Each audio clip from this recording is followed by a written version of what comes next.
Hi Faye, nice to meet you. Hi. As you know, my name's Keith and I'm a cognitive therapist. So just before we sort of get to start chatting about what your difficulties have been that's brought you here, I just want to let you know that today's meeting, of course, is confidential. The limits to confidentiality are that I will be keeping some notes just to make sure I'm up to date with what's going on in the session, so I can refer to as a record of them. But also that if there's any concerns around risk, I'd need to have you to be able to go to the appropriate sources, whether it's GP, to talk about concerns, whether it's risk to yourself or to other people. Is that acceptable? Yeah, that makes sense. My notes are open, so if there's anything you'd like to read in them, and then at the end of the sessions I'll destroy them. Okay. Now, you gave me a bit of information when we talked on the phone the other day about some of the difficulties. I understand it's around some real concerns you have around being in sort of situations where there's height involved. Yes. Yeah. So what we're going to do today, I'm going to ask you a bit about the problems that you've been facing, how it's affecting you, the type of difficulties that you've experienced in relationship to this and how it's affecting your life. And then to try and get an idea about what's holding the problem together so we can start to focus upon ways to try and help you to overcome this problem. Okay. Before we start, is there anything you'd like to ask me? Is there anything you'd like to know about myself or about the therapy itself? No, I think that's clear. I think the confidentiality thing would have been a question, but you've kind of covered that. So. Okay. Well, if at any point during the sessions that you want to ask me anything about myself, I'm more than happy to share that with you. Okay, so perhaps we could start by just telling me a little bit about the problem and how you're affected by that at the moment. Okay, so as I said on the phone, it's fear of heights, and it's on a day-to-day basis. It's not hugely problematic. I don't live in a tower block or anything, but basic things like being able to go to the top of a ladder to clean windows at the top of my house or touch up paintwork towards the top of my house is problematic. Travelling in lifts, if I think about it, I actually had a nightmare just remembering the other day about being in a lift and it breaking and it plummeting. And so those kinds of things. Generally, I'm not outside in the open air where there's a risk of falling all that much. But for those types of situations, I suppose for me the bigger issue is when I travel. So my husband and I like to travel a little bit and see the world a little bit, and inevitably that usually means either flying, which involves going up very, very high, or when we visit places, we always seem to end up in a situation where you need to go to the top of something like the Eiffel Tower or pyramid or whatever. Yeah, so it sounds like it's affecting sort of more day-to-day things like, sort of cleaning your windows, things like that. But also particularly around when you go away, you find yourself in situations that I guess you'd rather not be in. Yes. Okay. And it sounds like it's affecting you in terms of the content of your dreams as well. Yeah. Okay.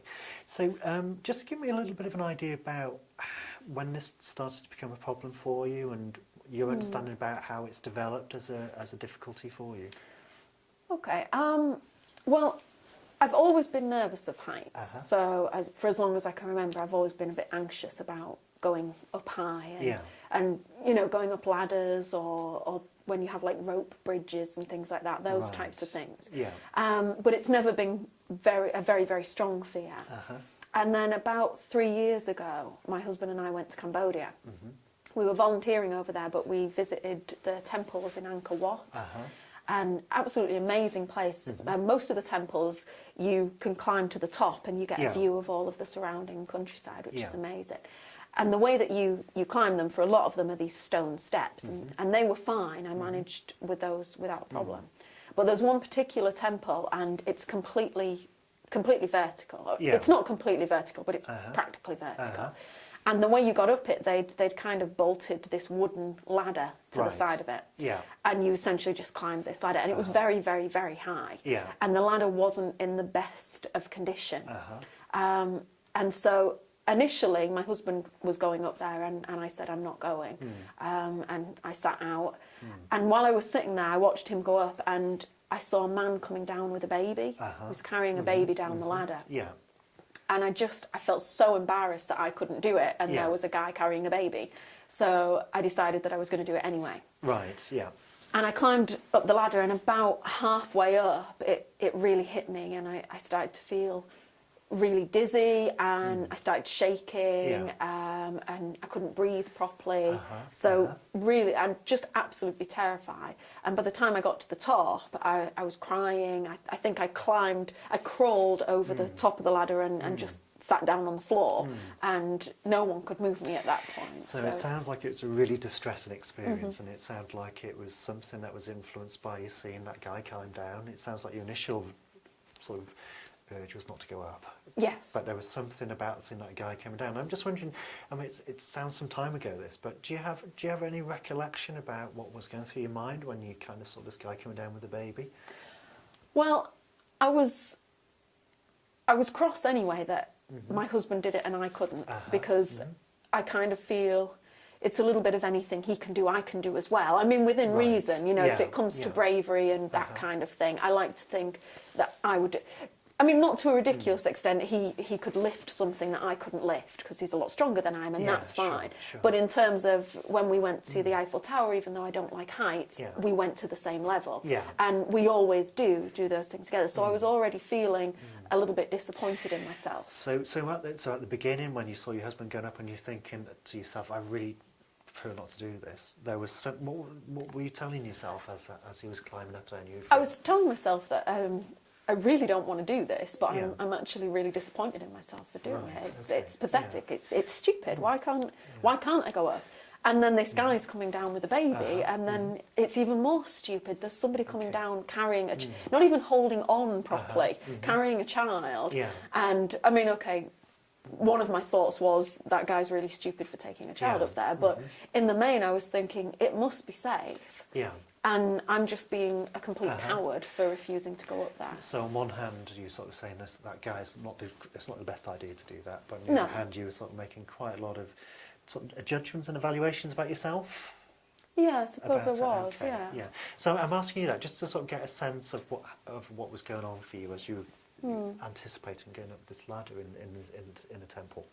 And it sounds like as you climbed the ladder, there's lots going on for you inside. It sounds physically that you were noticing lots of sensations. Yeah. And just sort of, I mean, again, it's a long time ago, so were there particular things that you were noticing that was happening in your body that was you were paying attention to? Yes, most definitely, because that was the really scary thing for me. It wasn't so much the heights; it was the fact that I couldn't control it. So I was physically shaking, and just felt really, really weak, and kind of, you know, I've only ever fainted once in my life, but you know that feeling where the world starts to kind of recede a little bit, and you feel like you might just pass out, and then just not being able to stop crying, and that was a really scary thing. So really, really distressed, but also just for me to make sure that I'm picking up on the right things which seem to be influential in that experience. You were noticing sensations, and sort of sensations you associated with fainting. Yes. And I'm just wondering, when you noticed those sensations, was there any sort of thoughts about what might happen or what would happen to you? Well, I mean, given that there was no safety net or harness or anything like that, the only thing that I could think kind of over and over again, I suppose I had two thoughts, and one of them was, this is utterly ridiculous that you are getting this wound up about something that really is quite simple. You're just walking up a ladder. It's not scary at all. And on the other hand, I was thinking, oh my gosh, if I do actually black out, I'm going to fall backwards, and I'm going to probably at least seriously hurt myself, if not kill myself. And at that point, when you had these sort of two thoughts in mind, one, this is okay, it's just climbing a ladder, and the other thought was that actually, if I back out, I'm going to fall backwards. Imagine you think something along the lines, you're going to hurt yourself badly. Yeah. I'm probably going to die. Was probably the thought that was going through my mind. So it was really quite an intense thought. Yeah. And can I just ask you, you know, if what we do in cognitive therapy, we'll often ask people to rate the strength of ideas. So, you know, as that thought was running through your mind, and say 10 was that it was really believable, like you thought that's going to happen, and 0, you didn't really believe that, how would you rate that from 0 to 10? I would say 10. I firmly believed that I was going to Yeah. Okay, maybe a 9. I think. Yeah. I suppose if it was a 10, I'd have probably just clung to it and refused to move. And the fact was, I did keep moving. Right. Apparently, the tour guide afterwards mentioned that apparently there has been a case where they've had to get out air rescue to remove someone from the top of this temple because they couldn't come back down They again. just They froze. panicked. They froze. Yeah, and that didn't happen. Thank goodness. So but to all intents and purposes, you really believe that something really bad was about to happen to you. Yeah. Okay. So but you got to the top. Yeah. Yeah. Okay. Yeah. And what happened then when you got to the top? Because you kind of, I guess, in a sense that you disproved that you were going to fall, but. Guess that wasn't any consolation. No, I was convinced that I was going to fall going back down. Right. Okay. I think going up something is in a weird way better than going down because you're not looking where you're going, and so I ended up going down backwards. Yeah. Because then I wasn't having to look at the drop. So when you're going up something, you're looking upwards, and therefore you're not thinking about the drop behind you. Whereas coming down, usually you're more forwards. Yeah. And some people were coming down forwards. So. When I say ladder, it's not a complete ladder, it sticks out, and it is possible to go down forwards, but it's practically ladderish. Yes, yeah. And I didn't. I went down backwards and clung to it. So, so when you clung to it, that's what you would do, and you were holding on really tight? Yes. Okay. So how did that go as you were coming down the ladder? Very, very slowly. Right. The other people coming down, because there's only one ladder, the other people were actually climbing off the ladder and climbing on the rocks to get round me because it took such a long time for me to get back to the ground. So it sounds like you got this really vivid image of what was happening, and the image that you have is of you climbing down, like holding on really tight, taking your time, I'd imagine. Yes. And people sort of almost climbing around you. And me swearing at them. So, very in my head. Right. Not out loud. That could have been awkward, but yes. So what was running through your mind when you saw these people climbing around you? I think I was just really, really embarrassed. Embarrassed that I was panicking this much, and really scared that I couldn't control it. So I was just thinking that it's stupid, that I should be able to control this, and that I'm not going to fall. I'm holding on. I'm perfectly capable of walking, and that's all I'm really doing. So it's stupid for me to feel this anxious, and yet at the same time also thinking, oh my gosh, if I let go for a second, that's it, I'm going to fall. So the holding on was based on that thought. If I let go, if I don't hold on really tight, something really bad's going to happen to me. Yeah. It sounds like there was another train of thought which was saying, and I'm really sort of making a bit of a show of myself here, and people are sort of noticing me, so feeling kind of embarrassed, okay, and uncomfortable about the situation you found yourself in. And the other thought was along the lines of, this is something that, I can do. Am I right in thinking that? Yeah, but in thinking this is something that I can do, it wasn't a positive thing. It was you're being an idiot for not being able to do this. Right. So it was a very kind of... Okay, well, thanks for that. To clarify that. Yeah, so it was a really quite a judgmental thought. Yeah. Okay. Okay, so, and what happened after this? So you clearly got down. Yes. Yeah. I'm not still up there, You're not so still I'm very up there. glad. So that's good to know. Yeah. And what happened after that? And what sense did you make of what happened to you? The thing that really struck me was that I couldn't control physically how I reacted. Okay. And that really, really frightened me, because I've always kind of prided myself on... I've always thought that in a bad situation I'd be able to talk myself round. So I've always thought, I might be frightened, but I'd be able to logic my way out of it, and I'd be able to talk myself round. And the reality was I couldn't. I was just so frightened that physically I just had a really bad reaction. Now, I know this is some time ago, and retrospective estimates are quite difficult to keep, but one of the things we will be doing is asking you to keep a record of these type of thoughts that you notice in these situations. But in terms of that sort of the thoughts that you have, and it sounds like there was quite a lot of different thoughts you have, which was the thought that really upset you the most as you were sort of thinking about what had happened? I think the fact that I couldn't control it was probably the thing. Okay. I think if I was going to... After the fact, obviously, there isn't the thought, I'm going to die, because I'm no longer in that situation, so that becomes negligible. But the thought that, firstly, I can't control this, secondly, I'm if this happens again, I'm not going to be able to control this. Right. Okay. And thirdly, Yeah. oh my gosh, how embarrassing, everybody thought I was stupid. Okay, so it sounds like there's a few thoughts. There's the thoughts and the situation itself, which is something really bad's going to happen to me. I could kill myself. Alongside that, there was this real sort of self-consciousness about how other people might see you, and the thought that seemed in that situation, at least, to be really sort of difficult for you, was about being in control, being able to control yourself. Because it sounds like you've always been able to sort of deal with these feelings. Okay. So it's and after that event, how were things for you after that event in Cambodia? Well, they were actually worse. So prior to that, we'd been up several temples, and I'd been okay. None of them were as high as that, and I'd managed. After that, it just, even a slight height, and I would feel really, really anxious and just quite panicky, even if it was like ridiculously small heights. Just even climbing a very small ladder and then having to hop across something, I just would feel really, really anxious about it. Okay, and again, so when you were noticing feeling anxious, what sort of thoughts were going through your mind? What were you making of that?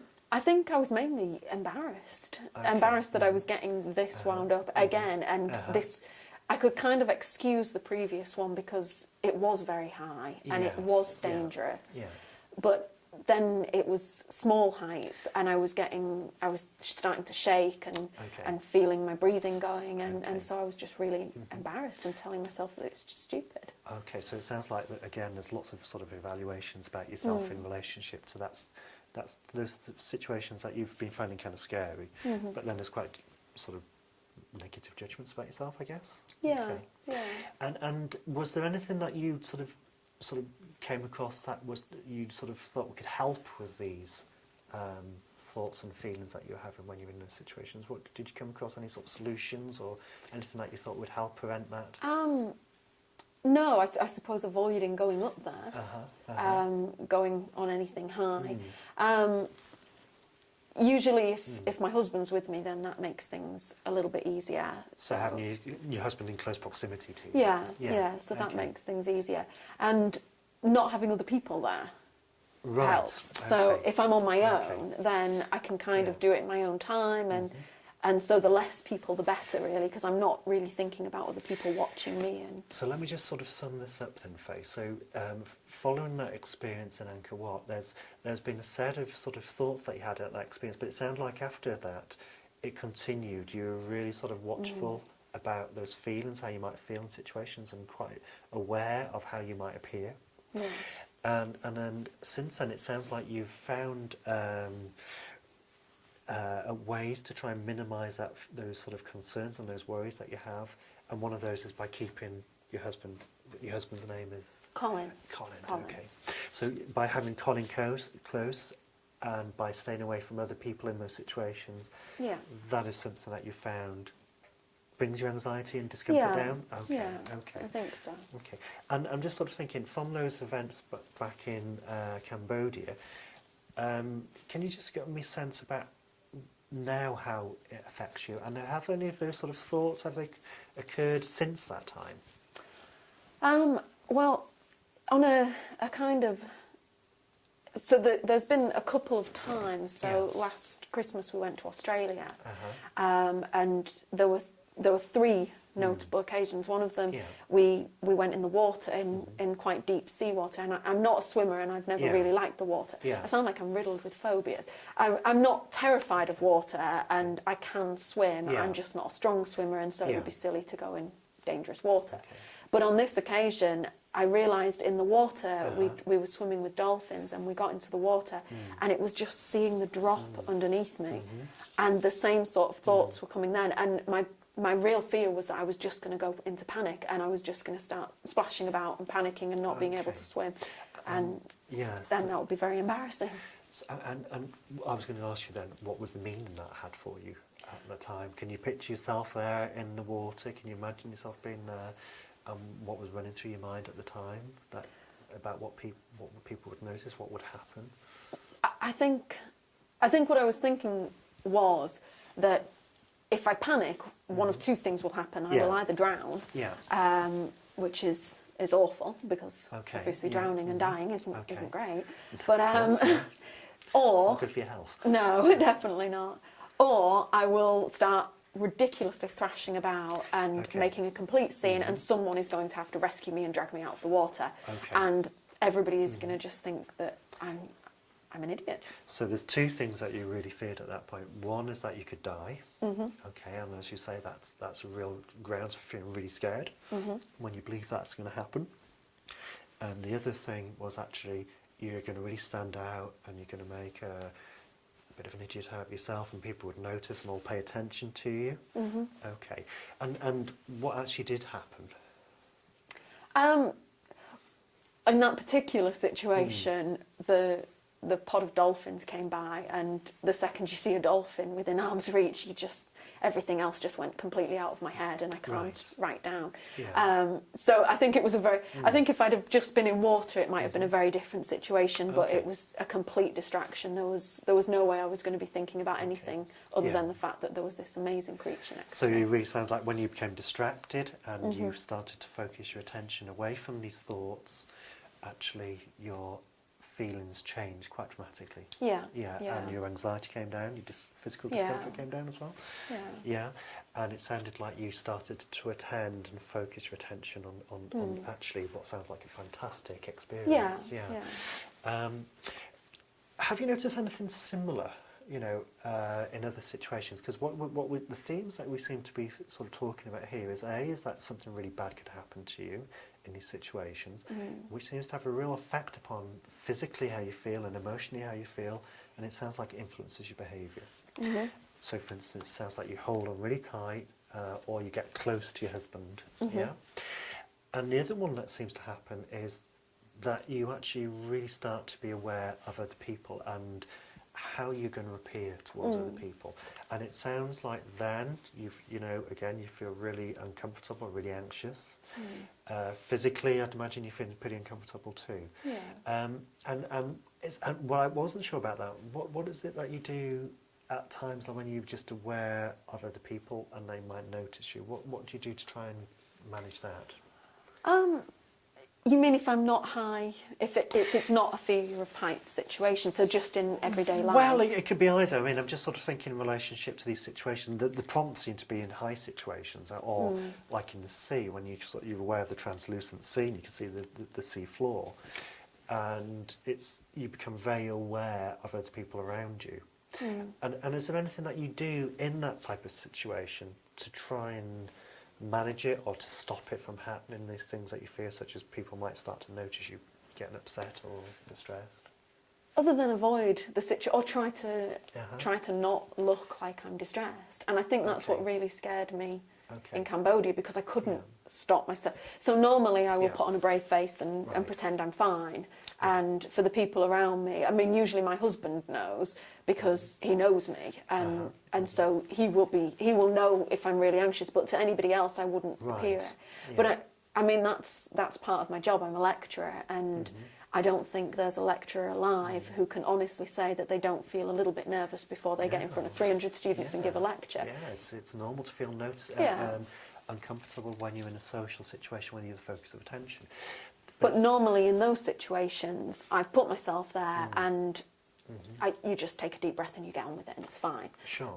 So it sounds like it's quite different from your day job, when you actually are on show, to situations like this. And I wonder how you'd account for the difference between those two different scenarios, because they have similarities, but there's quite a different viewpoint that you hold about them. Yeah. I guess there's two things. One of them is I have control in one situation and I don't have control in the other. I have control over what I do if I'm lecturing, or in any of those situations, whereas if I'm trying to climb something, and if I'm shaking, I don't have control over that, and if I'm crying, I don't have control over that. And the other thing is competency. When I'm lecturing, I know I'm competent at what I'm doing. I'm not doing something that I think I'm at risk of failing. If I'm trying to swim, I'm at risk of looking stupid and drowning. Or if I'm trying to climb something, I'm at risk of panicking or crying or doing it badly. So can I just reflect that back to you? So when you're in a situation such as lecturing, you feel competent and in control, and you feel confident and you're able to portray that sort of, I'm in control, I'm capable. Yeah. It's at situations when you feel like you're not in control and you don't feel competent and you're judging yourself in some way, in a negative way in terms of your performance, that's when you start to feel really uncomfortable. And what this also seems to be associated is that's prompted by a fearful situation like being in a high place. Yes. Yeah. Is that a fair summary? Yeah, I think so. Okay. Now, I'm just sort of thinking now in terms of help you to understand the process of cognitive therapy. Right. I've been asking you lots of questions about your thoughts, and you might be thinking, well, why on earth he's asked me that when actually the fear I have is height. But it seems that actually the judgments that you make seems to be a key factor in this, about yourself in terms of yourself in relationship to others, but also about what might happen to you as well. Now, in cognitive therapy, what we're looking at is these relationships between situations such as being in these high places and the sort of evaluations about yourself, about what might happen in the future and how other people might perceive you. They're called triads. Right. Yeah. And what we look at within cognitive therapy is to help you to sort of recognise how those sort of thoughts that you might have about yourself in these type of situations, how they influence your responses in terms of your emotional responses and your behavioural responses, and what you might do to try and prevent some of those predictions that you make. Okay. With the view that actually our thoughts, I guess, are a hypothesis based on the best available evidence that we have available at the time, yeah? Right. And I guess what you might be able to say after the event is actually, well, I can see that quite differently at the time. So we need to become aware of our thinking. And what we do in cognitive therapy is to help people start to notice their thoughts and how their thoughts, when they tend to be sort of judgmental, or they tend to maybe be what's called overgeneralized, they can start to become problematic for the person. Okay. So what we're helping to do is help people to start to notice the thinking patterns, so that people start to become aware of them, with a view to help them to start to create, if you like, evidence for and against them, so that people come out with more balanced thoughts. Right. Okay. Does that make sense? It does. So it's about having a more logical thought processes and balancing the evidence that's available, so that you can make a judgment based on evidence rather than based on bias or something. Yeah, and what we're looking for is balanced thoughts rather than negative or positive thoughts, because sometimes positive thoughts are rational thoughts. I guess if we were to have a party in the middle of the A55 and have a positive thought about a juggernaut come towards us, that might not be a very helpful thought. So what we're looking for is a balanced thought which takes into account both sets of evidence, both in sets of, like when I'm on a ladder it's scary and it's fearful, but that's set against the others that actually, when I'm on a ladder generally I tend to do well, and I've got experience and I know that I can usually manage these situations. So taking those into account, you derive at a more balanced thought. Does that make sense? Yeah. Okay. I think it does. But sometimes what also people do is what you've mentioned is staying away from situations because you anticipate that actually that is going to be something scary and difficult. Right. So also what we need to do is help you to sort of think about situations that you're staying away from, because that also prevents you from finding out whether you're able to manage those situations or not. And also because avoidance tends to be a way of maintaining difficulties in the long term. Right. Okay. Now what I wanted to ask you about is actually, had you considered what the goals were for this treatment for yourself? Well, a long-term goal. This summer, I'm hoping to go to Snowdonia. I have a friend coming over from Australia to stay with us, and we'd like to go walking. And I feel very anxious about the idea of going up the mountains. Okay. Obviously, walking and hills and things seem fine, but the idea that it might be kind of rocky, unstable terrain, and then there might be a sheer drop, and I might have to walk along the edge of that drop. So I guess a goal for me would be, in the long term, being able to do that without, because loads of people do that. So I guess thinking about balance, that's sensible to be able to do that. I'm not suggesting going rock climbing, because I don't think that's something I would want to do, but to just be able to do that without feeling terrified. So something that you aspire to do this year with your friend coming over from Australia is to be able to go for a walk and be able to sort of do that with a degree of calmness. Yeah. Yeah. Okay. When you think about that now, what thoughts does that bring to mind? What sort of ideas does it generate? I can imagine getting halfway up, with the aim being to get to the very top, Yeah. and having to cross an area that has a sheer drop, and just not being able to do it. Right. And the thought of my friend being there and me not being able to breathe and shaking and just having to turn back. And Okay. I just think that he would think that I'm just really stupid, and that's a really ridiculous thing to happen. Right. So there's quite a lot of predictions which sound quite similar to the ones that you've told me about just now.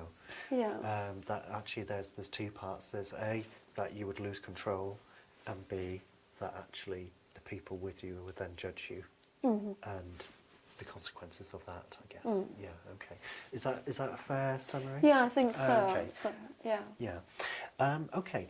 So, in terms of the actual problem, how frequently are you getting these difficulties? What sort of problems are they bringing you to your day-to-day life? In general, they're not a huge Yeah. day-to-day thing, because I'm not often up high. Yeah. But for really practical things, just really simple things like being able to go up a ladder at home to be able to change a light bulb, Yeah. or clean the upstairs windows, those kinds of things. I won't do those things. Yeah. So in terms of the longer term goal, like maybe going for walks in the mountains when friends are around and so forth, but I'm just wondering, is being able to do some of these sort of things that you currently stay away from, is that one of some of I your think goals so, as well? yeah. I think Okay. being able to do it comfortably. So, Okay. I mean, I think that I would, if I didn't have somebody else to do it, I probably would do it. I certainly wouldn't allow my windows to get dirty. Okay. But I think being able to do it without the big build-up and the fear that comes with it would be a good goal. Okay. So now I'm just thinking in terms of the sort of problems that we've identified during this chat we've had so far, then there's definitely sort of clear fears of certain situations. Alongside those sort of situational fears, which I guess are called phobias, there's also the thinking we've identified in relationship to judgments about yourself coming to some sort of sticky end, I guess, you know, in which you're going to come to some harm, serious harm. There's the thoughts about how you might be perceived by others and what you try and do to prevent that from happening. Yeah. And it feels like you've also developed a set of behaviours to try and prevent those things from happening. Okay. That seems to me, from what you told me, as being the sort of presenting difficulties. Is there any problems that I haven't touched on which you feel would help me understand what the overall problems are? No, I think that seems to be all of it. The not being in control is a big thing, and the other people thinking that that's ridiculous, and thinking that I'm stupid for not being in control is a big thing. And yeah, I think you've kind of covered that. So if we were to sort of prioritise them as you like our problem list, and we would focus on those, we would need to prioritise which you'd like to look at first, so we can work on ones which are key for you to overcome. So yeah.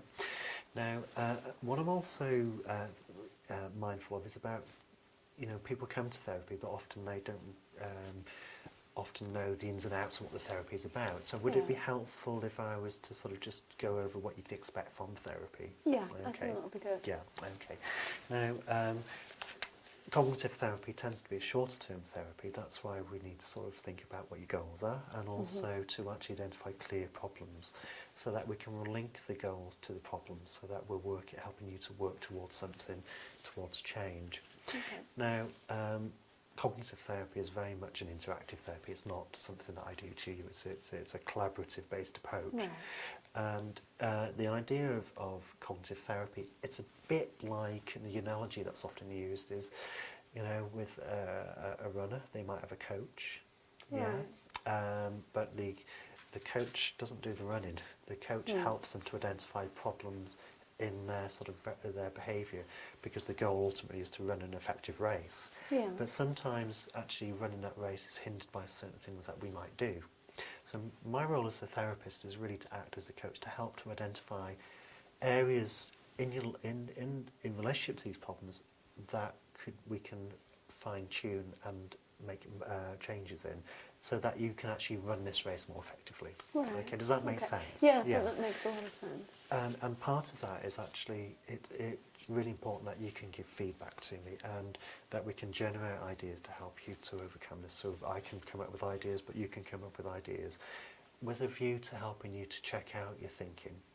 Right. Yeah, in terms of some of the ideas that you have, some of the thoughts that you might have about these particular situations that you fear and have learned to fear, but also to help you to test those thoughts out. So we will be doing things like asking you to keep thought records and diaries, noticing the type of thinking that happens when you're introduced into these situations, and noticing how you respond as a consequence of those thoughts. Does that make sense? Yeah. Okay. When you say to test the thoughts out, what do you mean by that? Well, for instance, what can sometimes be very helpful is that when people, might have sort of a judgment about this might happen. For instance, I'm going to make a fool out of myself. I might get really noticed. And actually, what we encourage people to do is to think of that like a hypothesis. So it's like I worry that if I do this, I'm going to get noticed. Yeah, Okay. rather than if I do this, I will be noticed. So to tell the difference between like a worry and actually an event. Right. So it's to help to test the thought out, to gather evidence for the thought if it's accurate or not. And if it's not accurate, what might be a more accurate thought? So we can update our thinking on it, really. Yeah. Does that make sense? Yeah. I Okay. think it does. Is there anything that we've talked about so far that you're not sure about? No. I think I've followed pretty much everything that you said. Yeah. So part of what we'll do is by introducing you to situations that you fear, helping you to keep a record of your thinking, help you to develop skills in testing out your thoughts and replacing those thoughts with more sort of balanced thoughts, if you like. Okay, with the view that ultimately the role is that you become your own coach. Right. So I become redundant. Right. The whole idea is that you sack me in the end, but Okay. you have the skills to be able to do this yourself. So that's why sort of cognitive therapy is short-term, fairly short-term. And what we're talking about in short-term is up to 10 sessions. Right. Okay, is that within what you expected? Yeah, I think so. Okay. Yeah. Now the sessions are usually once a week, and they usually last for 50 minutes. And we meet here, and we use the sessions to really focus our attention to understand the problem, to develop an understanding of the problem. This is called formulation, and then we use that like a psychological map of the problem, so that we use that to inform how we go about the treatment. So the first few sessions we'll be gathering information, so keeping diaries, keeping some sort of observational records of your thoughts and how you respond to your thoughts. And then once we've got a really good idea about what's going on, to help you to try and test out some of those thoughts. Okay. So you can update your beliefs about what might happen to you, either in relationship to what might happen in the future, how people might view you, and also to help you to be a bit more sort of kind towards yourself in terms of the judgments that you make as well, because it sounds like you can be quite harsh on yourself at times. Right. Okay. Does that make sense? Yeah. So it would be keeping diaries of the things that I think about, Yes. and then bringing them to this session so that we can talk about that and identify problems in those thoughts, and then maybe testing out those thoughts to see if they're actually true or not. That's it. That's spot on. That's Okay. great. Yeah, that's great.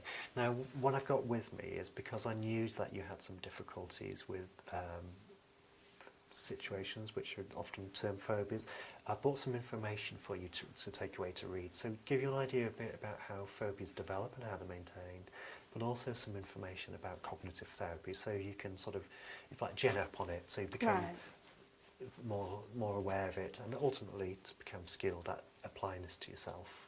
Okay. How does that sound? That sounds good. Yeah, it would be good to learn a little bit more about it. Yeah. Okay. Now we've got about 2 or 3 minutes left. Is there anything that you'd like to tell me about the problem that we haven't covered so far? Is there anything that we haven't touched on? No, I think it's been really helpful to kind of think about those thoughts that I've had, and it's I've never really thought about it in those terms before, so it's been really interesting to think about it in terms of the lack of control and and other people's reactions to that, and what I think about the lack of control and other people's reactions to that. Okay. So I think that's been really interesting, but I think we've covered pretty much everything there. Okay. Well, how about if we actually set a time, maybe next week, when we can get together and we can talk about it in a bit more detail? That sounds good. Okay. Okay, Keith, thanks for agreeing to be filmed today. I'd just like to ask a few questions about the approach that you just used with Faye. So can you tell me a little bit about your approach to counselling and therapy? Yeah, I mainly practice in a cognitive and behavioural way, with a pinch of integrative thrown in. But generally I tend to work from those two paradigms and tend to use them in sort of a fused way, CBT. Right. And the cognitive element of that, how does modern cognitive therapy or aspects of CBT, the cognitive aspects of CBT, how does that differ from the sort of the classic textbook? Well, I think what's happening in cognitive therapy, it's actually become quite a broad church, and it's diversifying into a range of different problems. And I think also what's happening is it's tending to evolve away from sort of perhaps the sort of traditional sort of information processing into more of emotional processing as well. Right. And I'm thinking particularly about things like schemas and so forth. Okay, good. And reflecting on the session that you just had with Kay, can you tell me a little bit about the therapeutic relationship that you developed? Yeah, well, the key sort of relationship within any therapy is core to actually whether change takes place. It's a fundamental aspect of it. The CBT position and cognitive therapy position is that it's a necessary but insufficient basis for change to take place. So within cognitive therapy, there would be the more cognitive informed techniques that are used on top of the therapeutic relationship to result in change. Okay. And what were some of those techniques that you used with Faye in the session that we just observed? Well, we were using different techniques, using imagery to try and elicit some of the automatic thoughts that were triggered in certain situations that she's become fearful of. What I was particularly interested in was some of the appraisals that she was making about herself and about others, and also about the future, which, as I've mentioned in the session, was about the cognitive triad. So it's very much eliciting that and also trying to draw that into how those appraisals influence her behaviour, emotional and physical responses. Okay, thank you very much.